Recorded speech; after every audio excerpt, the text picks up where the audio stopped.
Muchas gracias, Martín. Muchas gracias a todos los organizadores por invitarme a este excelente curso al cual ya hemos participado tantos años.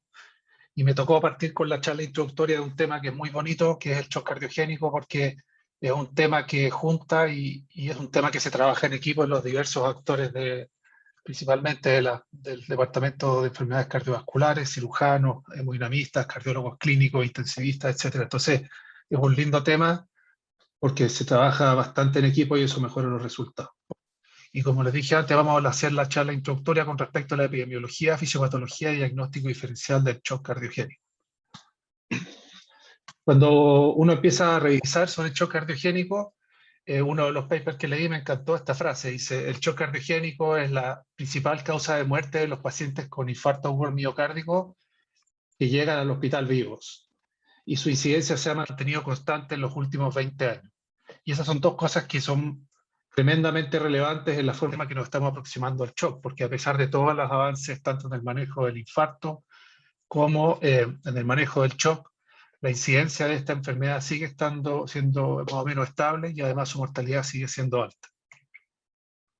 Un poco para poner en sintonía esto, quise poner una pequeña definición de lo que es el shock cardiogénico, que es un estado secundario en la disminución del gasto cardíaco que llega a un nivel insuficiente para una perfusión tisular adecuada. Y con respecto a la segunda entidad, que es el pre-shock, que es un estado de perfusión tisular adecuada, pero principalmente haciendo uso de mecanismos compensatorios que la verdad es que son deleterios y que no son sostenibles en el tiempo, en el caso de que no haya una intervención que permita cortar ese ciclo. Y en la actualidad, desde el punto de vista académico, existen dos grandes definiciones o dos grandes criterios para definir el shock cardiogénico, que son basados en los dos principales estudios o los dos más grandes estudios que se han hecho en este tema. La definición del shock trial, que define una presión sistólica de menor a 90 por más de 30 minutos, o el uso de soporte para mantener una presión sistólica mayor de 90, y signos de hipoperfusión de algún órgano, principalmente extremidades frías o disminución del volumen urinario. Y además en este estudio se asociaron a parámetros con el catéter de Swan-Ganz, con un índice cardíaco menor de 2,2 y un capilar mayor de 15.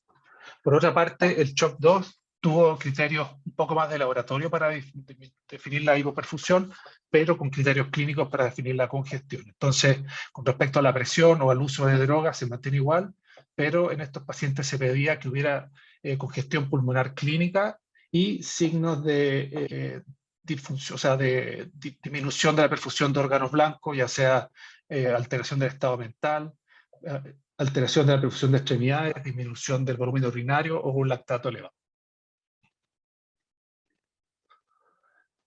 Las causas del shock cardiogénico son múltiples, principalmente las podemos dividir en enfermedades con falla del ventrículo izquierdo, falla del ventrículo derecho, arritmias, enfermedad pericárdica, tóxicas por drogas o metabólicas o enfermedad valvular.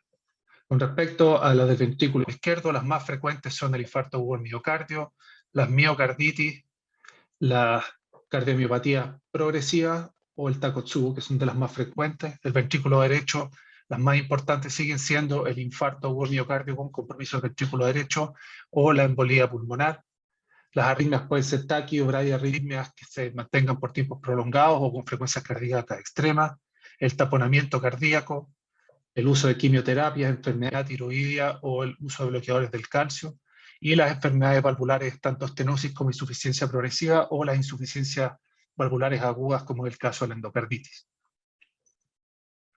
Ahora es muy interesante ver, estos son dos estudios distintos. El de la izquierda es un corte entre el año 2010 y 2012 de las causas de shock cardiogénico en centros europeos, y a la derecha es un corte del 2017-2018 en centros de Norteamérica.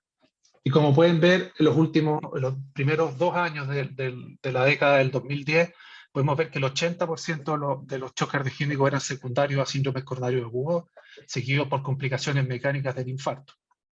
Pero podemos ver que en la actualidad, gracias al uso de la angioplastía primaria y el mejor tratamiento de la enfermedad coronaria, solo un 30% de los shocks cardiogénicos son por infarto agudo del miocardio, más o menos un 40% o tal vez un poco más cercano a un 50% son cardiomiopatías, ya sea isquémicas o no isquémicas, pero sin síndrome coronario agudo. enfermedades valvulares, arritmias, etcétera, y causas desconocidas un 7%. Y por otra parte, los que hacemos unidad coronaria, hemos ido aprendiendo que no todo lo que vamos a ver en la unidad coronaria es shock cardiogénico. En este mismo corte del año 2000, de Norteamérica, podemos ver que un 66% de los shocks que están en la unidad coronaria son cardiogénicos, pero un porcentaje no menor son distributivos, hipovolémicos o mixtos. Así que tenemos que estar preparados para manejar en general todos los tipos de shock. Con respecto a la epidemiología del shock cardiogénico por infarto, este es un registro suizo de los últimos ya casi 30 años, en donde podemos ver cómo ha habido una disminución de la incidencia del shock cardiogénico en pacientes con infarto agudo del miocardio, pero que se ha estabilizado cercano al 8%. Tanto pacientes que ingresan con shock cardiogénico, que son los en rojo, que se han ido estabilizando alrededor del 5%, y los pacientes que desarrollan el shock cardiogénico en la hospitalización, que se han ido estabilizando en aproximadamente un 3%. Por lo tanto, la incidencia se ha mantenido más o menos estable. Perdón.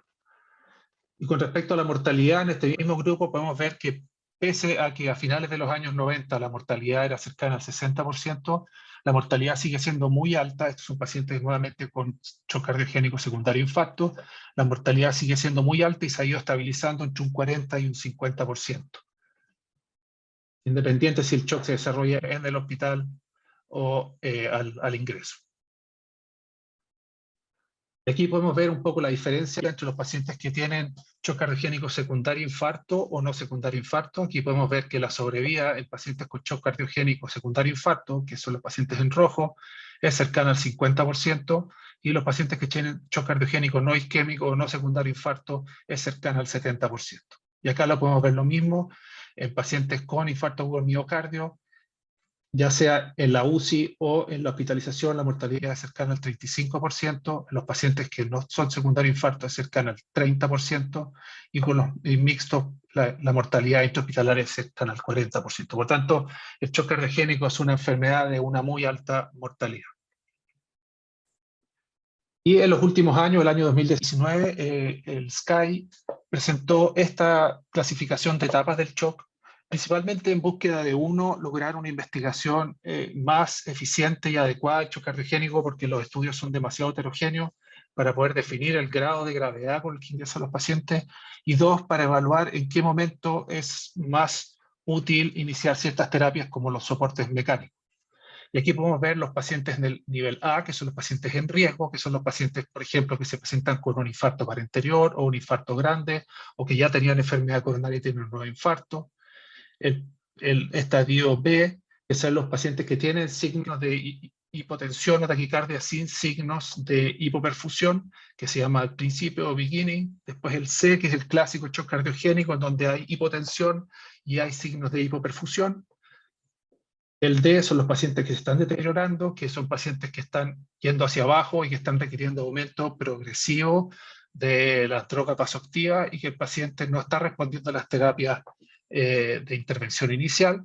Y el estado E, o el paciente extremo, que es el paciente que está con colapso circulatorio, que es refractario a las terapias, que requieren múltiples soportes, tanto mecánicos como drogas, etc. Ahora, todas estas etapas del shock tienen un extra, que es el más o menos A, que significa los pacientes que ingresan o no con arrest o paro cardiocirculatorio al ingreso o durante su hospitalización. Y esto se ha ido evaluando. En este estudio del año 2019, esto es una corte retrospectiva donde se analizaron, ahí pueden ver, son cercanos a 10.000 pacientes, donde se trató de ver cuál es la mortalidad dependiendo de la etapa del shock cardiogénico que tienen los pacientes, según el SCAI, y podemos ver que los pacientes con el estadio A tienen mortalidades muy bajas, menos de 10%, y los pacientes con el estadio E tienen mortalidad cercana al 80%, tanto en síndrome coronario agudo, en insuficiencia cardíaca, o los pacientes que no cumplen ninguno de los dos criterios. Y acá podemos ver, estos son los pacientes que ingresan y que con las drogas vasoactivas se compensan, o en el fondo que no requieren aumento de sus drogas vasoactivas después de las 24 horas, que ahí vemos que igual la mortalidad va aumentando dependiendo del nivel. Y en los pacientes que van requiriendo aumento progresivo de sus drogas vasoactivas, vamos a ir viendo que hasta el estadio E la mortalidad es muy, muy alta, más del 70%. Como yo les dije antes, el indicador A, en los pacientes que presentaron paro cardiocirculatorio al ingreso, son pacientes que tienen mucho mayor mortalidad que los pacientes que no presentaron paro cardiocirculatorio a su ingreso.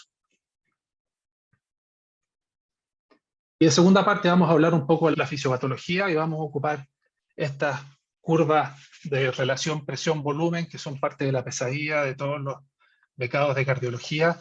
Y podemos ver que estas curvas de presión-volumen hablan un poco, ¿no?, de forma redundante de cómo se comporta la presión y los volúmenes dentro del ventrículo izquierdo. Y podemos ver aquí, esta es la fase eyectiva, hasta acá.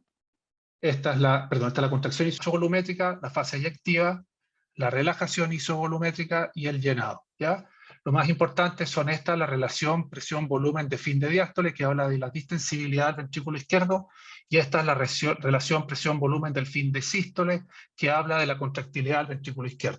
Y acá podemos ver, en el fondo, estas presiones que vamos a llegar acá son en el fondo la presión arterial que va a lograr el paciente, y estas de acá es las presiones de llenado, que podemos ver que la presión de llenado es una curva, porque a medida que va aumentando el volumen del ventrículo izquierdo, rápidamente, como la distensibilidad va llegando a su tope, la presión dentro del ventrículo izquierdo sube rápidamente. Y esta es una curva de presión de volumen normal, ¿ya? Entonces, cuando ocurre la anoxia inicial, ya sea un infarto u otra anoxia, podemos ver que rápidamente el ventrículo izquierdo cae súbitamente su contractilidad, con una caída inmediata de la presión arterial y disminución del volumen eyectivo. El paciente estaba con un llenado a los más o menos, por ejemplo, 75 ml, ahora el fin de diástole va a ser 160 ml, y el fin de sístole van a ser más de 100 ml. O sea, en el fondo habla que el ventrículo izquierdo ha disminuido de forma brusca su volumen expulsivo, y con una caída clara de la presión arterial, por lo cual la curva se desplaza hacia la derecha.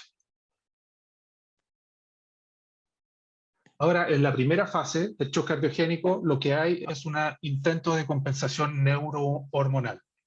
Y lo que hay es una secreción de catecolaminas desde las suprarrenales, que van a producir inicialmente un aumento de la frecuencia cardíaca y la contractilidad, que van a lograr de forma discreta, pero parcialmente eficiente, aumentar el volumen eyectivo. Y además, como otro de sus efectos, van a producir una vasoconstricción, que la vasoconstricción va a aumentar la resistencia vascular periférica, aumentándole la poscarga al ventrículo izquierdo, y un movimiento de volúmenes desde el territorio esplácnico, por lo tanto va a aumentar el retorno venoso, aumentar el llenado del ventrículo izquierdo, y por lo tanto van a aumentar las presiones de fin de diástole del ventrículo izquierdo. Entonces lo que uno ve en estas curvas es que la curva en rojo fue nuestra anoxia inicial, y luego de esta activación neurohormonal vamos a ver que hay un aumento de la presión arterial. Vamos a ver, eso sí, que el volumen expulsivo no, de hecho, se deteriora por este aumento de la poscarga, y además, como aumentó el retorno venoso, se va a desplazar aún más hacia la derecha la curva, y van a aumentar las presiones de llenado del ventrículo izquierdo, ¿ya? Ahora viene la segunda fase, que se ha vuelto en los últimos años una fase muy relevante en el pronóstico de los pacientes. Y esta fase, que es la fase inflamatoria, nace desde la observación de que en el estudio shock, la gran mayoría de los pacientes que estaban graves no tenían un gran deterioro de su función ventricular, de función sistólica, tenían una fracción de eyección promedio entre 30 y 35%, y un quinto de esos pacientes, el 20% de los pacientes shock trial, desarrolló una respuesta inflamatoria sistémica que se produce antes de que hayan signos claros de infección. Y de todos esos pacientes, no todos tuvieron cultivos positivos, sino que cercano al 70% de esos pacientes tuvieron cultivos positivos. Otra cosa que se llama mucho la atención es que, pese al uso de vasopresores, la gran mayoría de los pacientes del shock trial no tenían la resistencia vascular sistémica elevada, lo cual habla de que existía un grado de vasodilatación, y además que los pacientes con resistencias vasculares sistémicas elevadas tenían un mejor pronóstico que los otros pacientes. Y un porcentaje significativo de los pacientes, además, quedaban posterior, si se recuperaban el shock, quedaban en capacidad funcional 1, lo cual habla que no había un gran daño de la capacidad contráctil del ventrículo izquierdo de forma definitiva. Por lo tanto, múltiples estudios muestran que en infarto puede haber fiebre, leucocitosis, aumento de los parámetros inflamatorios, aumento de las interleuquinas, complementos, etc. Y existe una gran producción de óxido nítrico, que inicialmente se produce desde el ENOS, que es la óxido nítrico sintetasa endotelial, que es inicialmente protector, pero cuando se activa la INOS, que es la inducible, hay un gran aumento de la producción de óxido nítrico, y el óxido nítrico, al estar en grandes concentraciones, puede derivar en un derivado tóxico que se llama el peroxinitrito. ¿Y cuáles son los efectos del aumento del óxido nítrico y estos peroxinitritos? Es que hay una inhibición directa de la contractilidad cardíaca, hay alteraciones en la respiración celular del miocardio, que se supone que no está isquémico, hay efectos en el metabolismo de la glucosa, aumento de los mediadores inflamatorios, disminución de la respuesta a las catecolaminas y vasodilatación sistémica. Por lo tanto, esta fase inflamatoria es tremendamente deletérea para la fase compensatoria del shock. Y acá podemos ver este estudio, que también es un subgrupo del estudio de shock, en donde le midieron interleuquinas a los pacientes, y vemos que aquellos pacientes que sobreviven, que son los de abajo, en general, perdón, los pacientes que no sobreviven, que no sobreviven, que son los de abajo, tenían menores niveles de interleuquina, tenían mayores niveles de interleuquina 8 y mayores niveles de interleuquina 10. Por lo tanto, se consideró que ciertas interleuquinas que son inflamatorias o proinflamatorias, su nivel elevado se asociaba al pronóstico de los pacientes. Por lo tanto, esta respuesta inflamatoria sistémica es deletérea y que altera el pronóstico de los pacientes. Y además, aquellos pacientes que desarrollan un síndrome de respuesta inflamatoria sistémica, que además tienen cultivos positivos, tienen mucho mayor mortalidad que aquellos pacientes que lo desarrollan y que no tienen cultivos positivos. Así que además el hecho de la sobreinfección bacteriana es aún más deleterio para el paciente. Y aquí vemos que como la respuesta inflamatoria, como habíamos visto al principio, la respuesta neurohormonal desplaza hacia más la derecha, aumentando la presión, más la derecha la curva, aumentando la presión sistémica, el estado preinflamatorio devuelve hacia atrás la curva, por lo tanto lo deja como en una fase de descompensación del intento de compensación del organismo. Y la última fase del shock cardiogénico, si es que los pacientes sobreviven, es el remodelado, en donde hay hipertrofia y elongación de los cardiomiocitos sobrevivientes, hay reorganización de las células con cambio de la matriz extracelular, desplazamiento de las relaciones sistólicas y diastólicas, por lo tanto el ventrículo izquierdo aumenta ambos volúmenes y hay mayor deterioro de la fracción de eyección, y esto puede ser progresivo de no mediar una intervención farmacológica que disminuya la poscarga o disminuya el remodelado. Y ahí lo que ocurre es que se desplaza aún más hacia la derecha la curva, pero manteniendo idealmente las presiones de fin de diástole, pero a expensas de un menor volumen eyectivo o un mayor volumen de fin de sístole. Y este es el clásico espiral de shock cardiogénico, donde tenemos un paciente que hace falla tanto sistólica como diastólica. Esto lleva a una espiral de isquemia progresiva. Esta espiral de isquemia progresiva lleva a una disfunción cardíaca progresiva y finalmente a la muerte. Por una parte, la falla diastólica aumenta el fin de diástole, lleva al edema pulmonar a la hipoxia, y la hipoxia lleva a mayor isquemia. Y por el otro lado, en la falla sistólica tenemos lo que les expliqué previamente con respecto a la respuesta inflamatoria sistémica, la sobreexpansión de las sintetasas de óxido nítrico, lo cual aumenta los parámetros, los factores inflamatorios y los peroxinitritos, lo cual lleva a una inflamación, disminución de la resistencia vascular sistémica, disminución de la contractilidad y disminución de la sensibilidad a las catecolaminas. Y por otra parte, la falla sistólica disminuye el volumen eyectivo, lo cual genera hipotensión, disminución de la perfusión coronaria, más isquemia, disminución de la perfusión periférica, retención de fluidos, por lo tanto, aumenta los fines de llenado, etcétera, y llevamos a mayor mortalidad. Por lo tanto, el shock cardiogénico es una enfermedad que produce un compromiso sistémico en donde existen intentos de compensación por parte del organismo, pero estos mecanismos finalmente son deleterios y pueden llevar al aumento de la mortalidad. Como conclusión, quería decir que la incidencia del shock cardiogénico se ha mantenido constante en los últimos años, pese a los avances del manejo del infarto y la insuficiencia cardíaca. Mantiene una mortalidad muy elevada, cercana al 50%. Posterior a la anoxia, que produce una caída del gasto cardíaco, se produce una serie de mecanismos compensatorios que son insostenibles en el tiempo y llevan un mayor deterioro o muerte.